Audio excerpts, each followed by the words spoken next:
Surprise, folks. No countdown tonight. I wanted to get right to it. I got a really cool guest.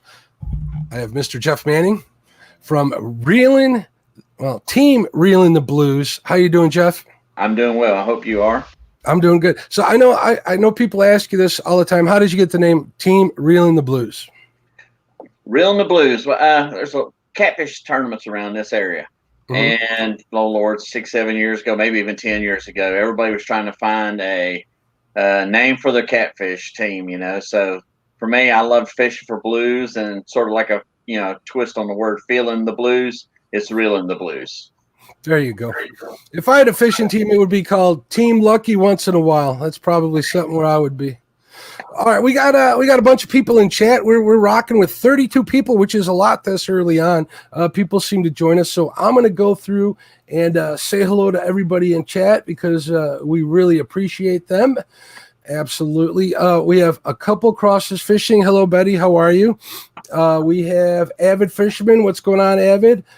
Chad Nolte. What's going on, my friend? Country Boy Catfishing. Country Boy, I don't know what it is, but in all the chats that I'm a moderator in, and I think you heard about that, for some reason, people don't like the word Country Boy. So if you're going to holler him out, just say Country Boy Catfishing, make it easier on the mods, and it seems to get through a little better.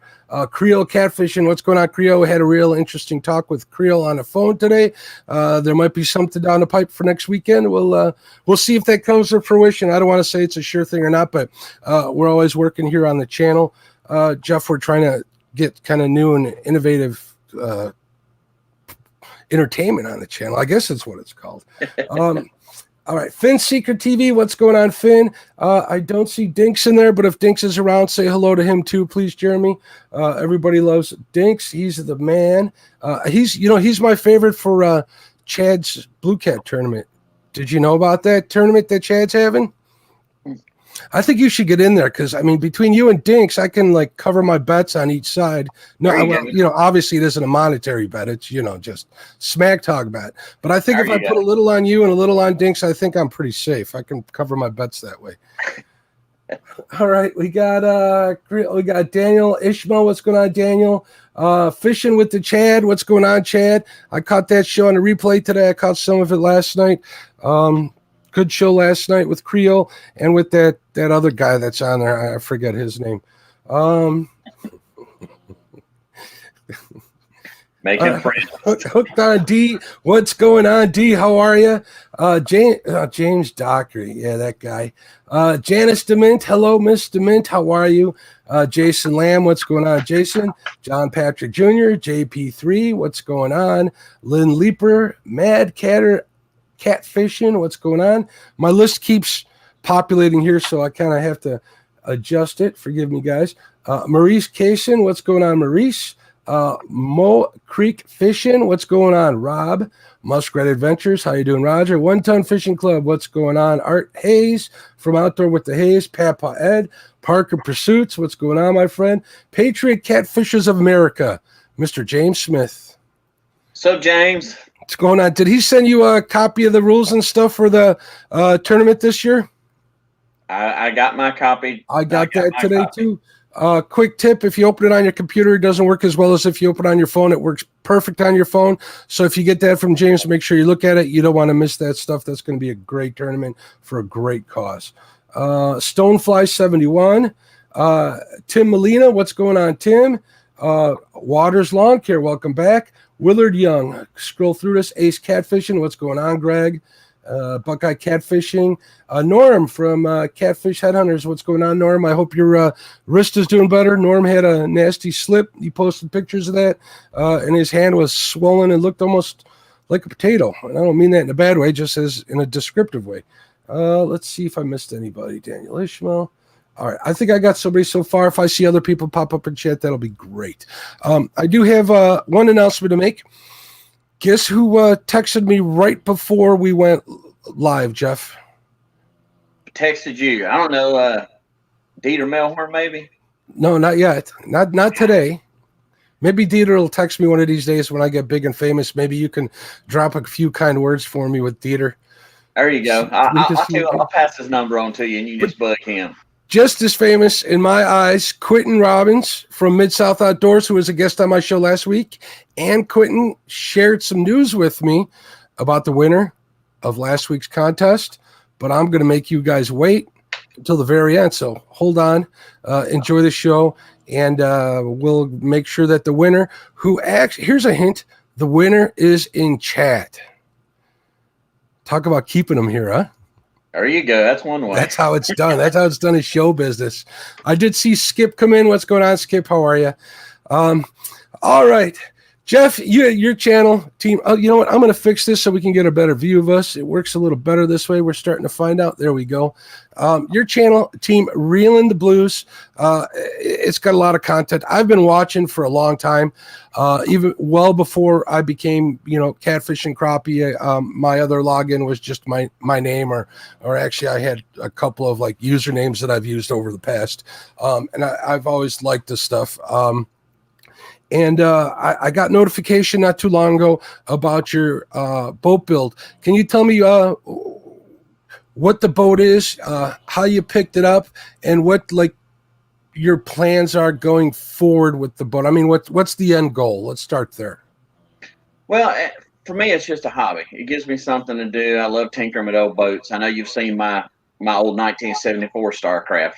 It was pretty much a basket case. It was one of those, I bet you can't make that into a boat. Well, all right, let's just see what we can do. So that's how that boat got started. And it's for me, it's like an addiction. Once I start working on something like that, I love the planning, the engineering, the trying to figure it out. You know what I mean? It's like a hobby. I mean, it really is. Well, I was looking for another boat identical to the one I got, and a buddy of mine called me and he goes, "Hey, I got one I'm getting ready to take to a scrap yard. Hey, maybe if you want it, you can have it." So why not? And I've always wanted a smaller boat. I've had boats since before I was a teenager. Mm-hmm. And I just wanted a smaller boat that I could go run around for crappie. You say I do like the crappie fish. I'd say I like crappie fishing more than I do catfishing, but I'm more known for catfishing. But so I wanted to build me a smaller boat. So I thought that's a good hull. Let's just start from scratch and see what we can do with it.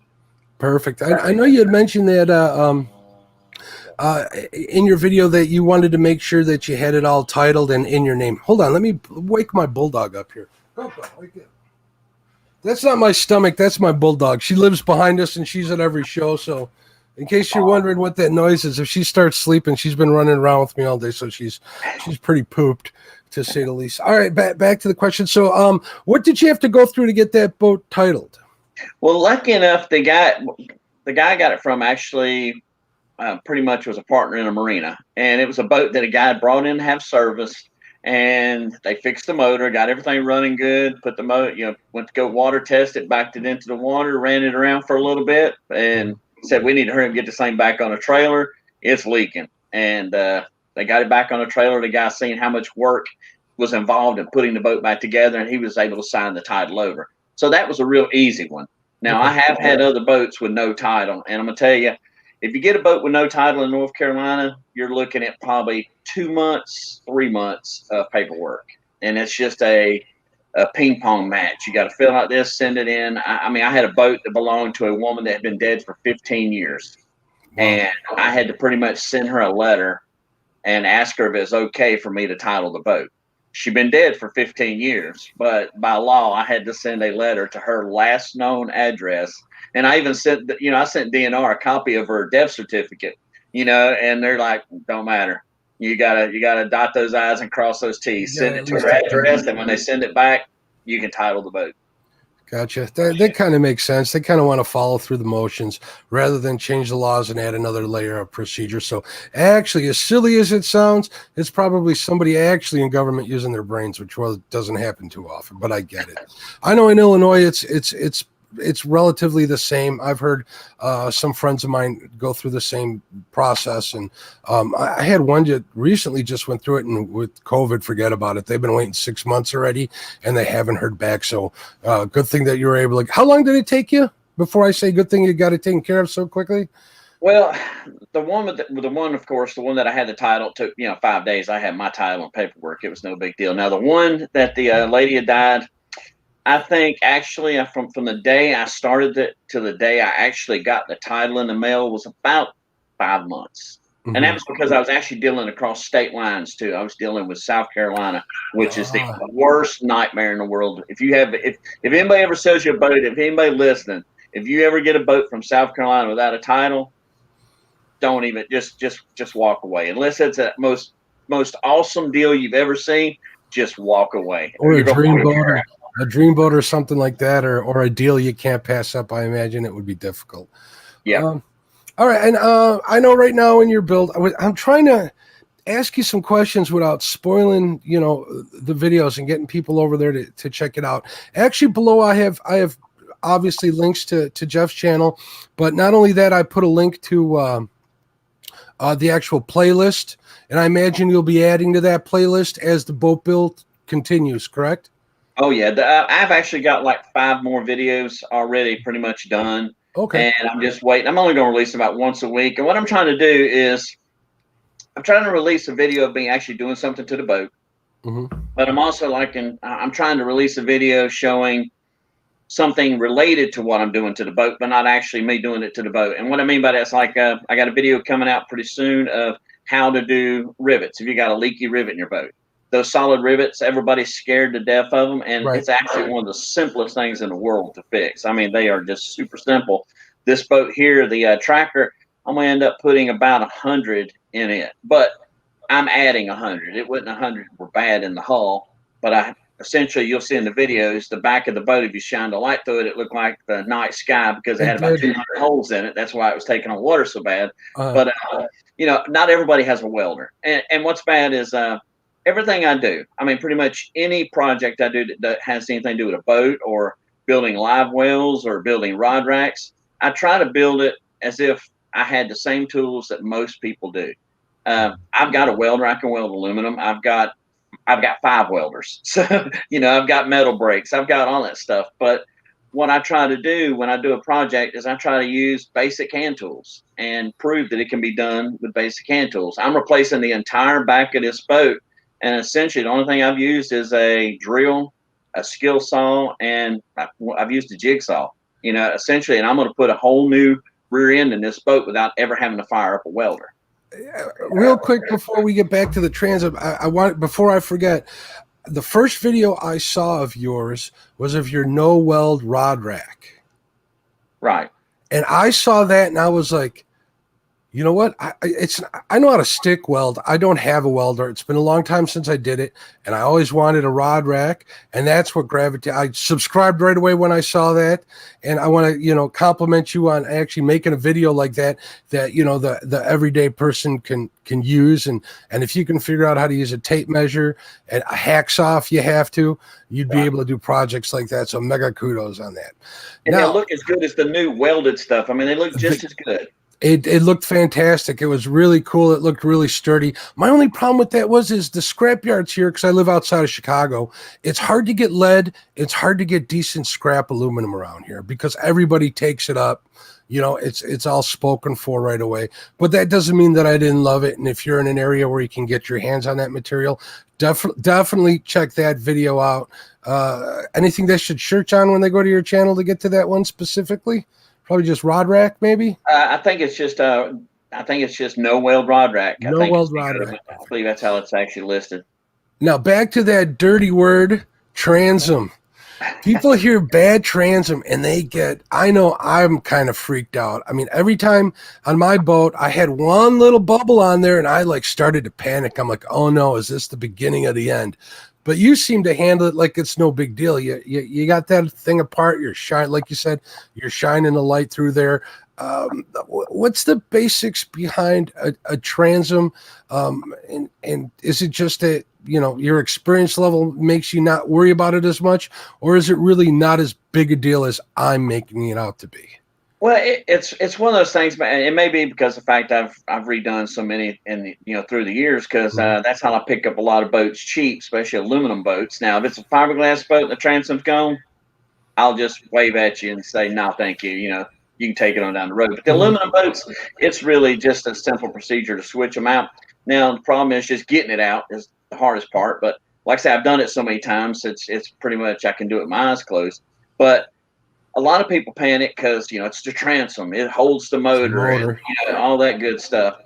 But essentially, it's like this one. It's got 200 holes in it.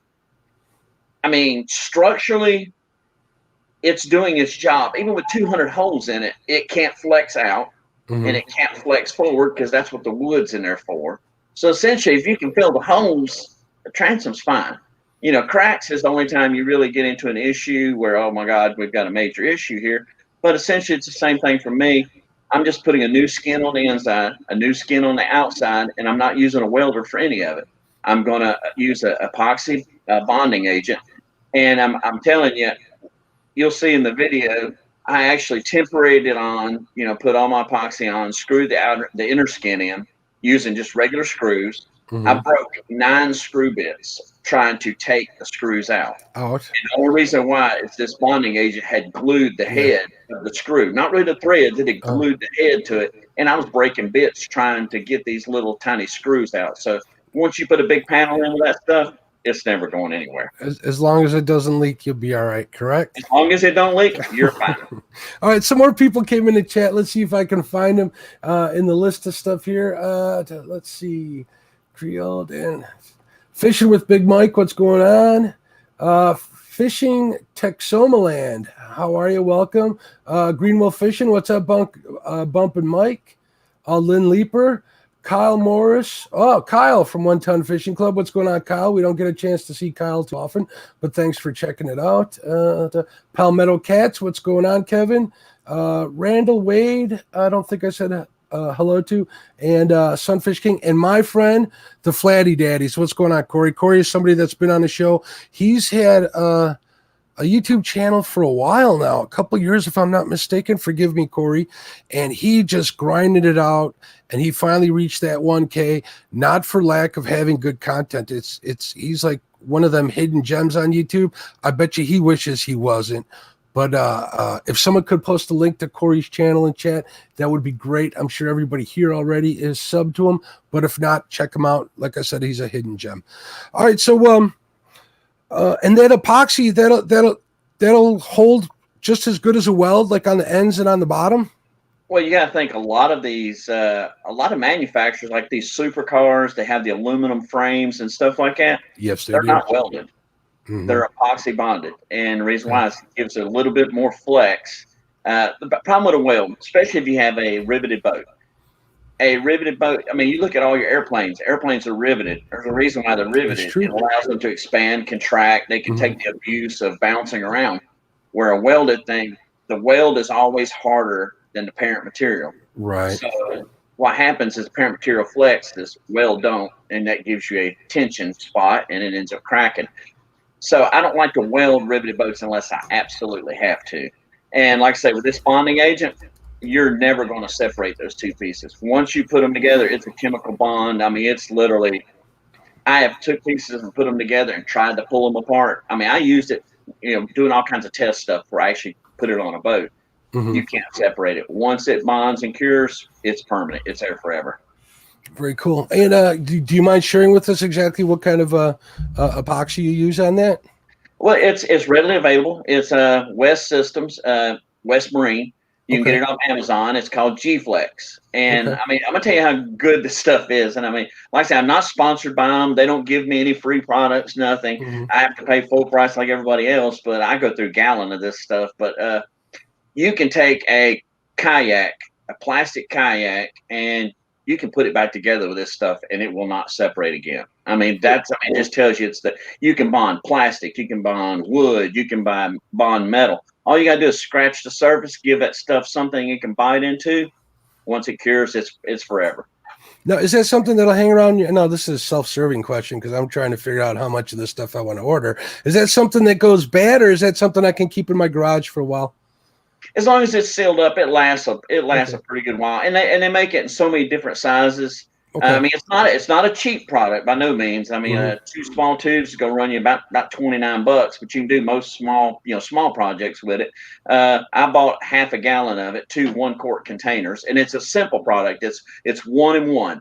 Literally, you take one part of one part of the other, mix up what you need, and put it on. In 45 minutes, it's starting to gel. Within 3 hours, you can't separate it, and within 24 hours, it's machinable. It's permanent. It's never going anywhere. But it's G-Flex 650 or 655, and you can buy about 10 different sizes, so you don't have to buy a whole lot. Just talking, I can think of like 3 different projects in my garage that I can use that stuff on. So I'll probably order some of that stuff this weekend. Hey, we got some new faces out here in chat. I want to make sure I said hello, and some old faces and some pretty big names out there. We got Reservoir Dogs Outdoors. Welcome to the chat. I said hello. We got PD Fishing. What's going on, PD? And I did see Hagen Grubbs out there. What's going on, Hagen? And last but not least, I want to say hello to Anna, Little Buckets of Sunshine. Thank you for always coming into the chat. I appreciate it. Hopefully somebody's out here sharing some links to all the good people in chat so we can get them some subscribers as well. I do want to remind the people that just came in. Hey, Justin, what's going on? Justin's Fishing Fetish. I don't want to forget Justin. Down in the description are links to Jeff's channel. Make sure you subscribe to him. Also, we're going to be announcing the winner of last week's contest that Quentin Robbins of Mid-South Outdoors was nice enough to hold for us to help support Maurice Cason's GoFundMe. So hang around. We'll announce that winner. He's got some thank yous he passed along to me, too, that we're going to have that out there. All right, Bex. All right, so you get the transom all buttoned up. How are you going to power that thing? We'll start from the back and work our way up.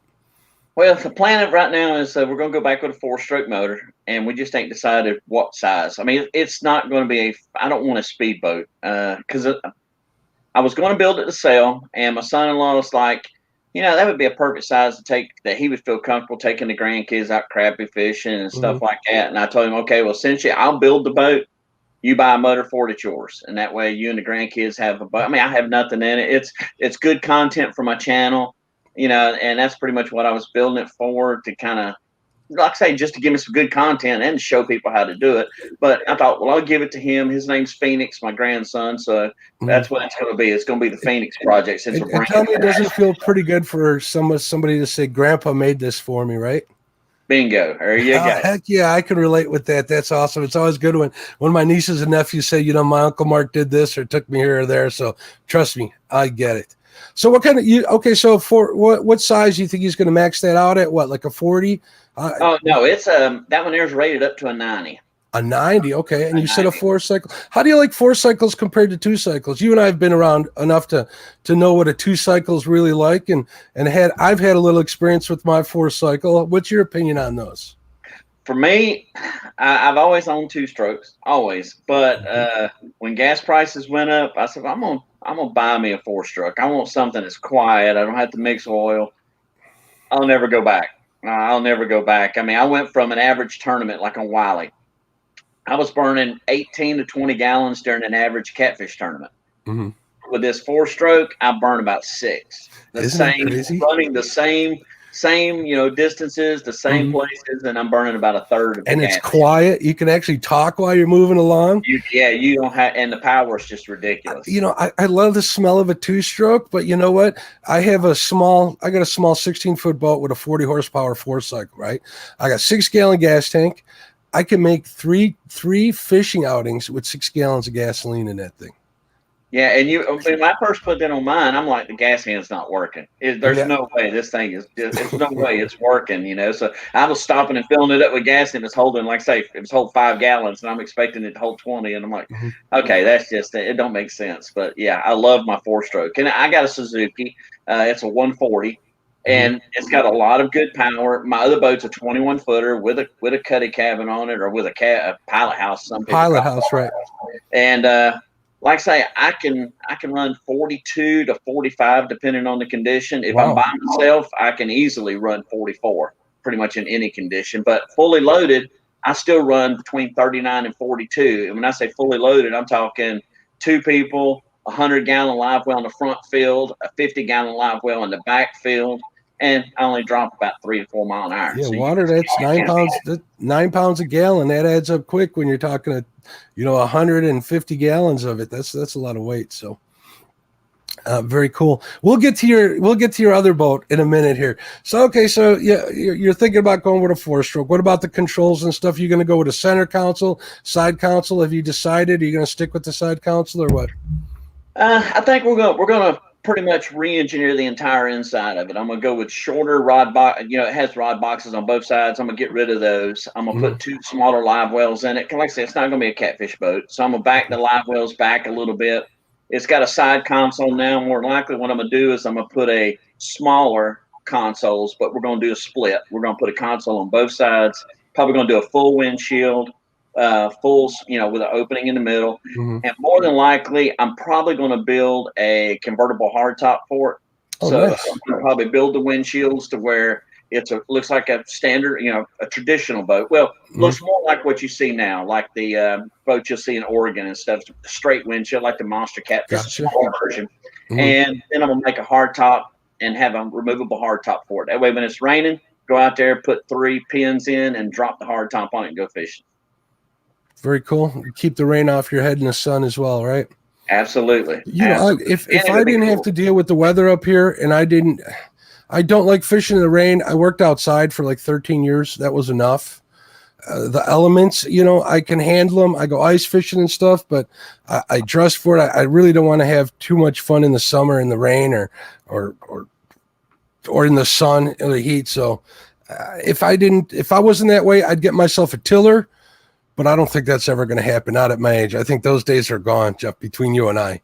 I've seen a lot of nice tiller boats out there, but if I could probably get or afford something with a pilot house on there, I'd be all over that with a kitchen, the whole deal. But that's another story.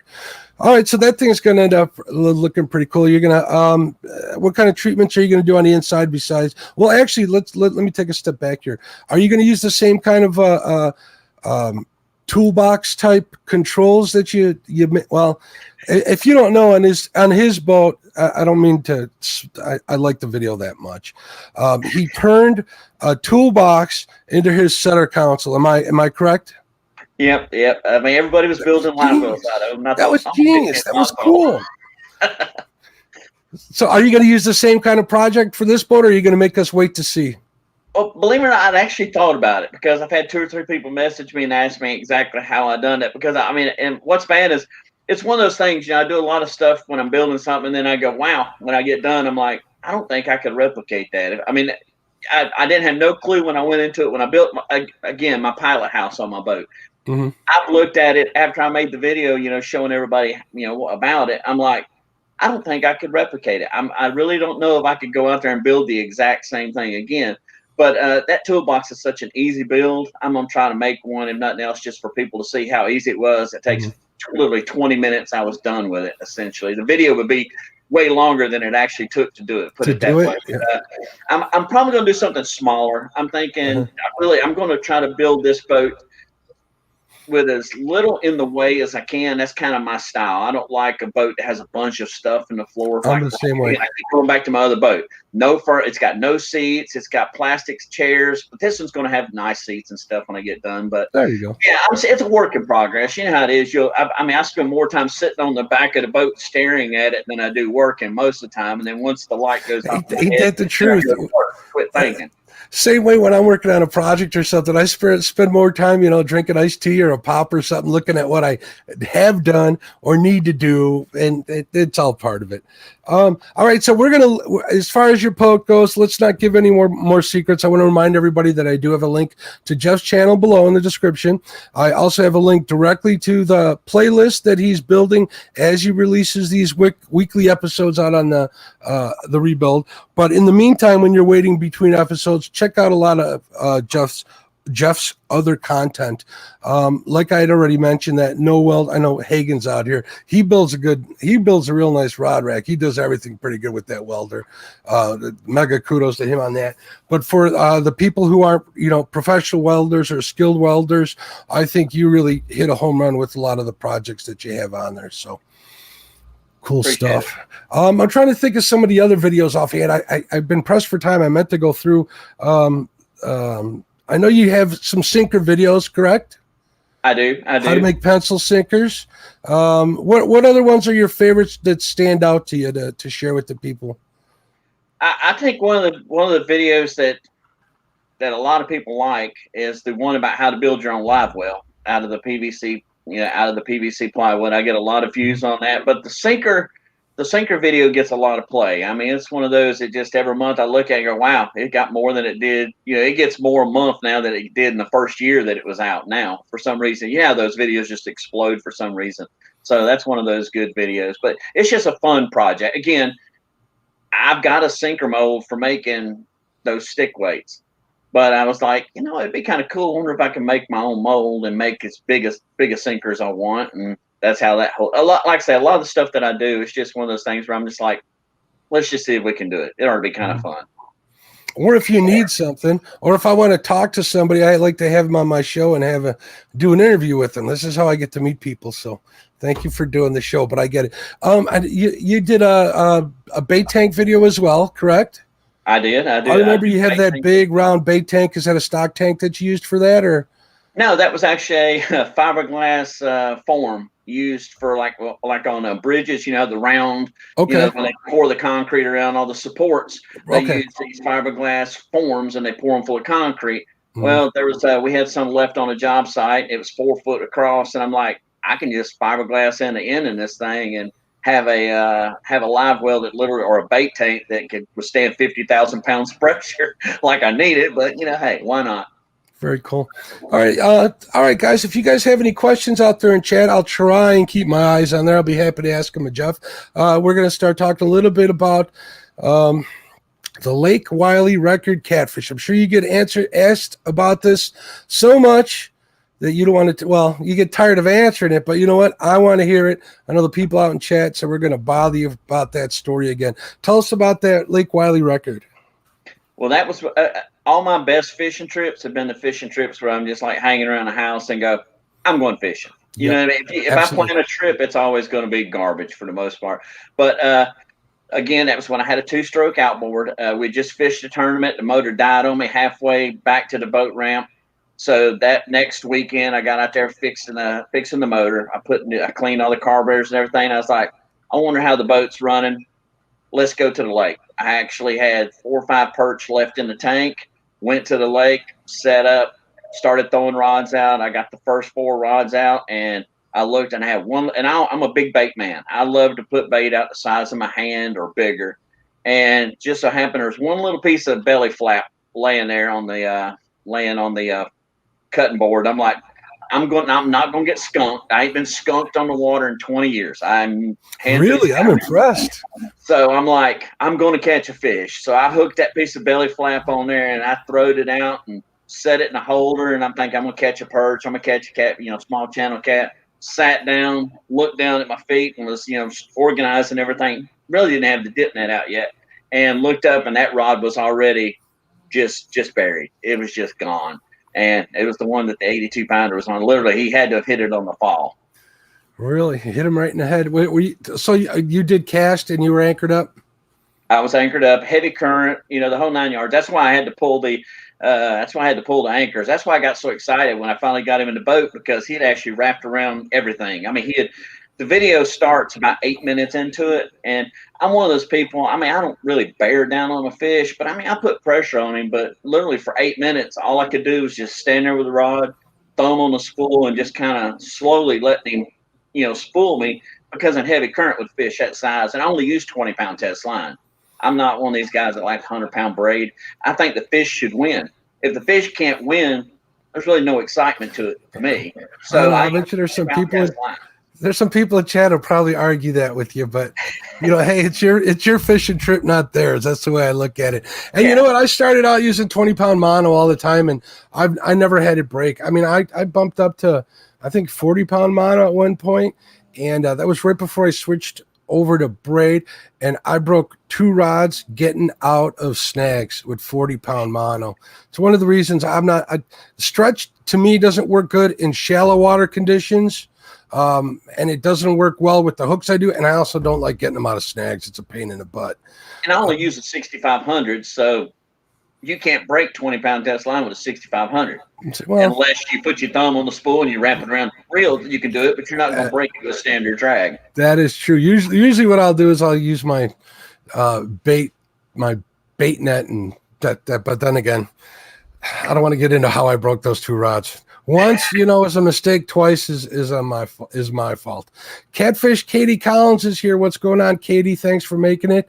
Your boy Troy Catfishing. What's going on, sir? Great Outdoors Exploring. Hey, Sean. I'm surprised I remember all these people's names. I've been doing this for a while. Skin and Scales Fishing. What's going on? We got people talking about your boat. You know what? Who said here? Somebody was saying they love the custom work on your boat. I imagine they're talking about the 21 footer right now. What year was that again? A 70? 74. 74. That isn't much younger than me. I'm telling you, me and that boat are both getting old. Put it that way. But that boat's still going. That's a cool boat. That's a cool build. And something I didn't realize is that, am I mistaken in am I wrong in remembering that you said you riveted that whole thing together? Pretty much. Well, the top is 100% riveted. Okay. The top that I built for it. That's got like around 3,000 rivets in it. But the boat itself, I was lucky. I've had to replace maybe 150, 200 rivets in it when I first got it, and I've replaced maybe a dozen since then. That's not a bad ratio. Stan, what's going on, Stan? Sorry I missed you, buddy. I got you there. Cool. Another thing on Jeff's channel, go there and watch I think it's a 3-video part tour of your boat, correct? I've done again, that's probably the most asked question when people see me when I'm out catfishing or when I'm out, the catfish videos. All of them want to know what kind of boat you got when they see the angle, the camera, and everything. So I decided to do a walkthrough of it, and it's a 2-part walkthrough of the actual boat, and then it's a 1 walkthrough of the top, showing how the top is. That is correct. Just to give people ideas, And I mean, I had, again, you're going to get haters. I had one guy that I had to pretty much, block his comments. It's like you're rubbing it in. You're just trying to, boast and all this stuff. And I'm like, no, maybe he was just trying to be funny. Don't even worry about that. That's an awesome. That boat looks huge. When you said it was 21 feet, I thought for sure it was 20, at least like 24. I don't know why, but it looks way bigger. I don't know if that's on camera or the way you have it built out. It's the way it's built. It's the way it's built. You got to think my console literally. I mean, but on a day that they're biting really, really good, because me and my son-in-law, we sit up underneath the top, and we sit up there next to the console. But it's like 13 feet from the console to the back. Yeah, that makes sense. I've got the consoles moved all the way to the front, and the camera's on the console. So that's why when you're looking toward the back, people are like, "Good Lord, how long is that boat?" But it's because I like a wide open floor. I like that dance floor in the room. That dance floor in the back's great for fishing out of, ain't it? Oh yeah. Here's a little secret. I tell my wife if she lets me have a boat like that, I'll have her candlelight dinners once a year out on that deck if she lets me buy a boat like that. So we're working on it. I tell her I'll hang the tiki lights all the way around and stuff. Man, I got to work that angle. We're almost there though. All right, let's see if I'm trying not to miss any questions here. We got links to Epics, D's and links. Epic, if you're out there, what's going on, my friend? Thanks for checking out. Lacey, how you doing, Lacey? I've seen you in other chats, but welcome to mine. Mark Clark, welcome. Let's see what's going on. Waters Lawn Care. Where would you fish on Wiley right now? Creeks or main channels? Minute it turns, I like deep water. I like to fish deep water. For me, I like the mouths of the creeks next to the river channel. Right now is a perfect time to catch even for crappie or for catfish. Right now is the peak time to get your big girls right now, right on that river channel. Okay. What are water temperatures out by you this time of year? Right now, I think in Wiley, it's around, it's been about 2 weeks since I've been out there, but it's in the 50s, low 50s. In the 50s. Betty Jean's got some advice for you. She says, haters going to hate, potatoes going to potate. That's true. That's true. You have to have a thin, you have to have a thick skin if you're going to do YouTube. I'm going to tell you, because you'll get some comments on there sometimes. I've been lucky. I've been blessed. I don't get a whole lot of them, but it seems like when I get them, they come in bunches. Nah, don't even sweat it. Everybody gets them. Nobody really counts what's going on. We got 64 in chat. Thanks for watching, everybody. If you came in late, which a bunch of people did, we're going to announce the winner from last week's contest that Quentin from Mid-South Outdoors was kind enough to have, so stay tuned. All right, so we talked about your boat. We talked about the big catfish. Oh, and how did you get that? Did you have to get it, what's the word I'm looking for? Certified? No, it's like around here. It's like a big club around here. Okay. We used to have a club essentially, but it's like Dieter and me and a couple other guys. I mean, we pretty much know about every fish that's caught on that lake. I mean, I have been called at midnight to go look at a 65-pound flathead so many times it's not even funny, or weigh one for somebody because they just caught a 65-pounder, and it turns out, I've weighed a lot of 40-pound, 60-pound flatheads, put it that way. The only reason. But Dieter on that 82, I'd actually called him one time before for the same situation. 2:30 in the morning, I caught a big catfish, and he had just left the lake at like 1 o'clock. And I just sent him a picture and said, "Hey, I just pretty much shattered your catfish." He had one like 57-pound. There was like a 64-pounder weighed in that year. I said, "I think I just destroyed your fish." And of course, Dieter, he's like, "I'm on my way." And I mean, I think he was actually in bed, and he drove to Lake Wiley, and he got there like 3 in the morning to take a picture of that fish. But we never got an actual weight on it. But it was probably pushing close to what that one was. But like I say, we pretty much know what's caught on the lake. So far, that's the biggest one. I mean, there's bigger out there, and I wouldn't doubt somebody's caught one bigger. But you never know. I mean, I hear so many tales. I had a guy tell me, "Yeah, I caught one. It was 88 pounds." And, we were talking about somebody earlier, but different guys said, "Hey, I caught one that weighed 88 pounds. I said, "Really? Well, that's awesome." And I said, "Well, I said, "Show me a picture of it." He showed me the picture of his fish. I'm looking and I'm going, in my mind, I'm going, it's a, 50-pound fish, but I'm never going to argue with people about, how to Right. Definitely. You can call it whatever you want. I don't care. So I just said, "Well, here's a picture of 82 I caught." And he looked at it, and then he kind of looked at his picture, and he looked at my picture again. And it was funny. He changed the conversation. We started talking about something else right away. Mm-hmm. But, that happens a lot with me too. I have it's the same way here in Northern Illinois on the Fox. A buddy of mine will be like, he'll text me at like midnight. He'll be like, "Mark," I'll be like, "What?" "I got a 40-pound flathead. I'm on my way.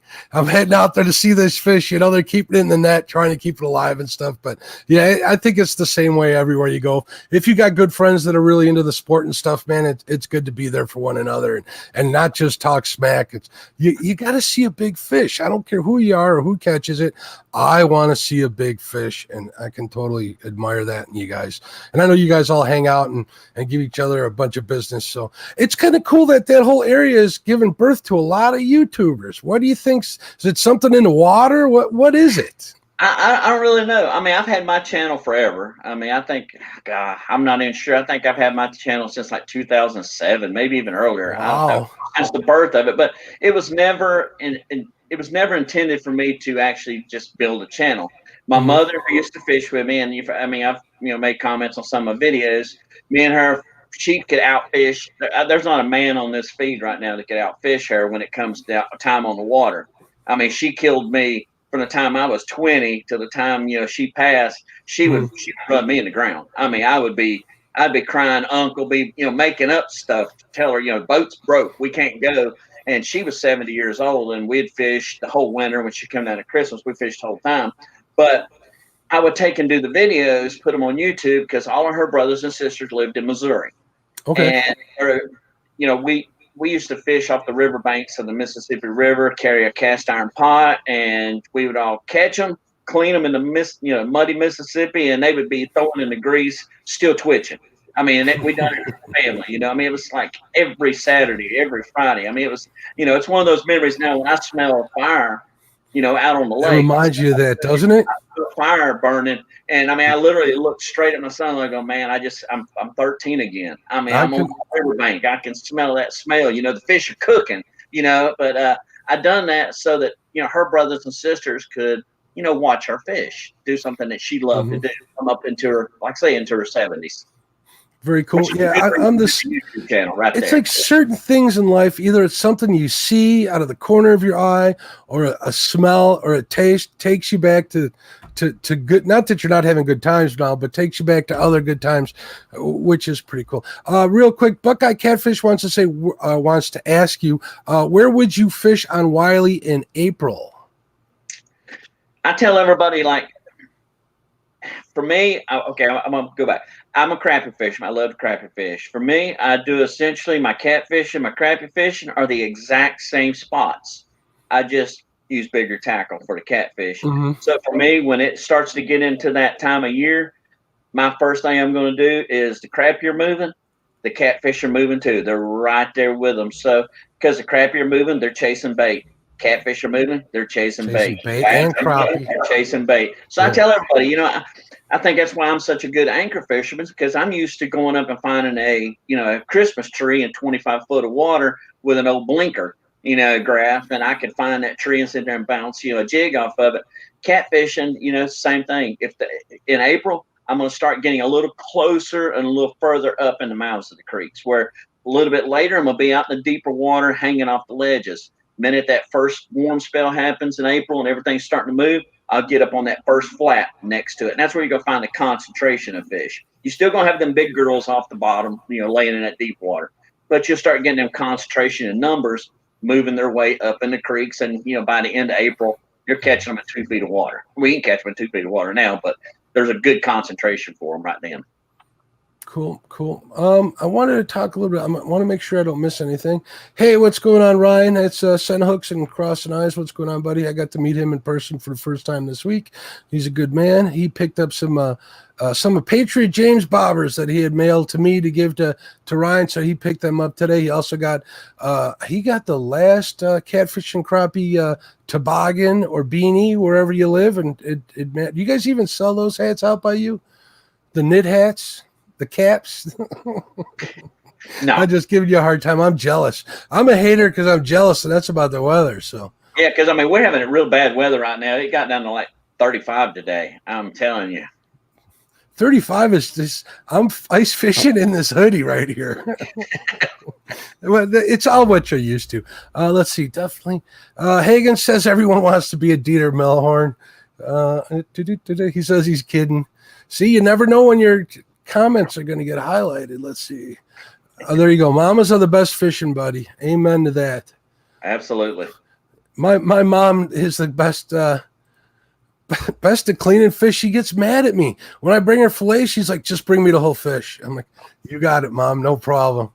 Yep. Hey, SK's Crappie Catching Adventures. If somebody could share SK's link out there. He had a live the other night. A lot of good knowledge out there. He's a big crappie guy. Okay, let's talk about long line trolling. I'm getting see, this is what happens when I start talking to guests I like. I lose track of time. All right, so basically, I'm guessing you're long line trolling in those same areas at the creek mouths, within the creeks and stuff, or am I mistaken? No, that's correct. And long line trolling is one of those great tools you can use. I still love the vertical. I still love to use a slip float. My favorite is a slip float. I love to see that float stand up, slide underwater. I think every fisherman, bluegill, it don't matter. It's just something about that float just standing up and slide under, But long lining is a great technique to isolate where your fish are. Because, again, in the early spring, they're scattered out. They're down there on those first plateaus coming out of the river. And, it depends on the body of water you're in. Our lake, 30 foot, 35 foot is about where you're going to max out your depth until you get all the way down to the lower end. Then it's only like 40 something foot. So, primarily most of the lake's 20 foot deep. So those fish will move up to that first step. And when you're long line trolling, I can cover half a mile of water, in no time flat. I can cover it, in 30 minutes. And if you start catching those fish, you start hitting a fish here and fish there, then I can turn around and just work an area, really good. But man, once I find a big school like that, it's nothing for me to just hit the spot lock, even though my jigs are still dragging behind the boat. Yeah. It's nothing for me to hit spot lock and grab a minnow and a jig and just drop it straight down the boat and sit there and start catching crappie one right after the other. You're keeping those crappie, right? It's not catch and release when you're crappie fishing? If I'm crappie fishing, what's bad is I'll throw 10 and a half, 12-inch fish back, and we can keep them 8 inches. And for me, my favorite ones to eat are the ones about 8.5 to 9 inches. That's the ones I like to eat. Yeah, I mean, because I like to cook them whole, and that's from Mama. Mama would yell at me when I filleted them, but most of the time I'll keep all the small ones. I'm throwing a lot of the bigger ones back, and I always try to keep my fish alive when I'm out on the lake, even when I'm crappie fishing. They go in a live well, and the reason why is because you'll get those suicide catches where they swallow a hook and you kill them. And for me, I'm not going to throw a dead fish back. I'll throw a 2-pounder back and keep a 10-inch fish that I know I just going to die. And that's just because of the way I was brought up. Mom would whoop me if I wasted anything for the most part. You know how it is. I do. My mom don't like me bringing her fillet. She makes me bring a whole fish to her. Do you eat the tails? Oh, absolutely. Absolutely. Not good enough. You have to crunch. Man after my own heart, man. I didn't start doing that until later on in life. And I was thinking, man, did I miss out when I was a kid? Flatty Daddy says he agrees that seeing the big fish is what really matters, which is why he likes tournaments even when he's not catching anything. But I don't think that happens too often. All right, so how far behind the boat are you usually? Okay, here's my issue when I'm trolling. What I've had luck with, because a lot of the places that I troll at isn't very deep. There's a few deep holes, like there's a 24-foot hole, a 22-foot hole, and the crappie are never there. So I'm going up and down river channels along both sides. Well, creek channels, because it's a dammed off reservoir, pretty much, a small one. Up and down the ledges, and I seem to do good. Around the milfoil, that's how I go about it. But the problem is getting stuck in those weeds. The problem is the depths are changed so much. So I use a weighted bobber, 7 feet of line behind that, and I troll as slow as I can. I can keep them, 2.5, 3 feet under the surface, which is mid-column, which works well for me. My question is, when I start hitting some of these bigger waters and stuff, how do you calculate how much line to put behind there if you're not doing it that way? I mean, are you looking at 10, 12-foot depths when you're trolling? Where are you targeting your baits, I guess is simple way of putting it. Well, for me, like around here on Lake Wiley, the crappie just move around so daggone much. It's not even funny. I mean, I'll be catching them in 25 foot of water, literally bouncing the bait off of the bottom and catching them a foot under the surface at the same time. So essentially, I've done it for so long. It's more of a feel thing. It's one of those deals where I put out long lines. I put them out. Oh Lord, ain't nothing for me to put 100 yards out behind the boat. And I'll have 2 or 3 like that. And what that'll do is they'll always float higher in the column. You'd think, well, they're further back, they're going to float deeper. They won't. They'll float higher because you got the resistance of the line. When you're pulling it, the line actually pulls the baits back toward the top when you got that much line out, especially pulling jigs. We're talking pulling jigs. Mm-hmm. So, I'll put some way out, and I may have 16th-ounce jigs on those. And then the next 2 rods, I may have them out about the same distance, but I'll put an 1/8-ounce jig. And then I may put the next one out not quite as far, the same 1/8-ounce jig. So what you're doing is you're increasing the weight. You're not having to increase the speed to get 3 or 4 different depths at the exact same time. And then once I find a target that's working, if I'm catching everything on them ones way back, what I'm going to do is I'm just going to shorten my distance with the 1/8-inch ones and get them to ride up a little bit higher because they're right inside the boat. But it's one of those things that's feel. You start making turns and zigzags. You pay attention to which rods get hit when you make a turn. If an outside rod gets hit, you need to speed up. Inside rod gets hit, then you need to slow down, or you need to go shallower or go deeper. It's just one of those things. You just do it enough, and it sort of gets easy after a while. You start reading the conditions and reading where you're catching fish. As long as those darn largemouth bass don't keep hitting on those lines, man, you don't know how many bass I catch doing that. I don't bass fish, but I catch a lot of bass. That's all I'm gonna say. My mother's biggest bass came on a 10-foot ugly stick, 6-pound test line, and it was one of those deals. I seen the rod go down, and then you start seeing the line cutting through the water, and I'm waiting for him to tail walk. I'm waiting for this fish to come out of the water. And the minute the rod went down, she'd always holler, "Ooh!" She jumps up to grab, and I said, "It's a largemouth, Mama." And she go, "I don't care. We eating him." I said, "No, we eat largemouth." And this thing tail walked, and I wanted to take the rod away from her, and I'm like, nope. If she breaks the line, then we got a great story. And it was before I started doing videos. She caught an 8-pound largemouth on a 10-foot rod, 6-pound test line. She didn't fight it. She acted like she was fighting a 50-pound catfish. She was cranking and dragging with this 10-foot rod. If it had been a short rod, she'd have broke the line instantly. But that rod had so much play in it. And the poor old largemouth, when he grabbed it, that little old tiny jig literally hooked him dead in the top of that in the mouth, not in that, not in that thin part. It was right in that hard, gristle in the hard, front. like that There was no way cartilage or whatever that's under there. Yeah. Yeah, and finally, like I say, she drug him to the boats. He was so tired when she finally drug him to the boat, he was ready to get out of the water. But yeah, so she has a 8-pound largemouth to her credit. Very cool story, but yeah, that's what always gets in my way. Hey, we're coming up on 7:54. Let me make this announcement of if somebody could please share. I'm gonna see if there's. Wait, hold on. Someone wants to grow up to be like Chad. I don't see why they would do that.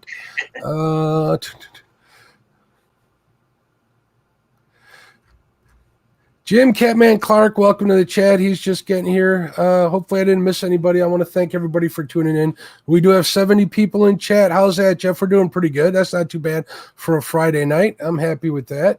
We got 60 thumbs up. If you didn't give me a thumbs up yet, if we can get up this, can we get up to 65? You guys want to hear who that winner is for Quentin's giveaway? Get me up to, no, I'll tell you anyways, but I'd like to see some more thumbs up. They're free, people. Go ahead and tune into Quentin's channel, tune into Jeff's channel. A link to Jeff's channel is in the description, link to the playlist for the boat rebuilds in the channel. That's a mouthful. Fishing with Sabrina, welcome. People keep popping in. All right, let's talk about Quentin's giveaway. Are you ready, Jeff? I'm ready. Let's do it. Last week, we had Jeff. Quentin had a premiere. I'm sorry, Jeff. Quentin had a premiere for a video, a long form video that was really cool. If you get a chance, check it out. Quentin puts out some good content as well. And he offered to help Maurice Cason's family out there having some issues. So there's a GoFundMe. You guys can feel free to post that for Maurice out there. I think a lot of the people here have given, and I'm sure Maurice is very grateful. Quentin had a contest. He was giving some Sham lures out, which is his sponsor, a whole box of them. He uses them for skipjack. They're good for crappie and such. So one person's going to win a whole box. During the event, what he did is he gave a secret code on my channel. You go to the premiere, enter in that secret code, and that would give you one entry. Every 99-cent super chat would go directly to the Maurice Cason Fund and buy you a new entry. How cool was that? That was pretty cool and very interesting idea. I thought it was great. Some people gave more than the 99 cents, and they wanted to specifically go to Maurice's fund. Now, I need to remind you guys that YouTube does take a portion of super chats out. So this donation or the donation to Maurice's GoFundMe will be after YouTube takes their cut out. Correct, Jeff? You understand how that works, right? Oh yeah, they're going to get their percentage for. They're going to get their percentage, and it's pretty high. But that doesn't mean he didn't raise some good money. He wanted me to give some extra special thanks out to the people who donated more than the 99 cents. They foregone their ability for an extra entry into this raffle in order to give Maurice. So it was very giving of them.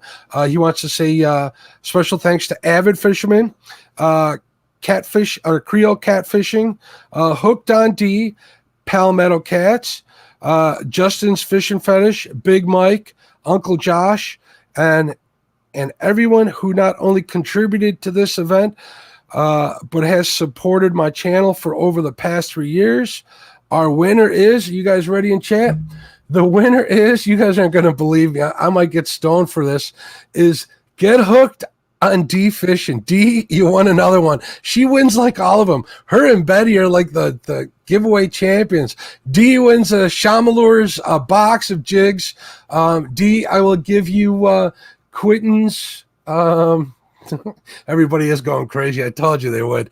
I'll give you Quentin's email address in chat. So that's wonderful. He says he gives me his address so he can set you up with the custom box from Shamalures. To everyone, please tune into his channel over the next couple of weeks for some exciting announcements regarding his new channel. He's rebranding his channel. He's got some new stuff going on. So we definitely want to support Quentin in his adventures too. Oh, and he's premiering another episode tonight. So in a couple of minutes, head on over to his channel. You guys can thank him personally. D, you can thank him on there. I'll give you that contact information. Before we go, I want to thank Jeff Manning for being on the show. You have a terrific channel. I mean that sincerely. The people I have on my show are always exceptional. I love what I do, man. I get a chance to talk to people like you. It's fantastic. Once again, thank you everybody for tuning in. Links are in the description. Give Jeff a sub if you have not subbed yet. I can't ask you enough. Thank you. God bless. And we'll see you next week. Oh, I got a big guest coming up next week, I believe. So stay tuned on the group, on my webpage, on my Facebook page. You'll find out who it is. Thank you, everybody. Have a wonderful night. Thank y'all.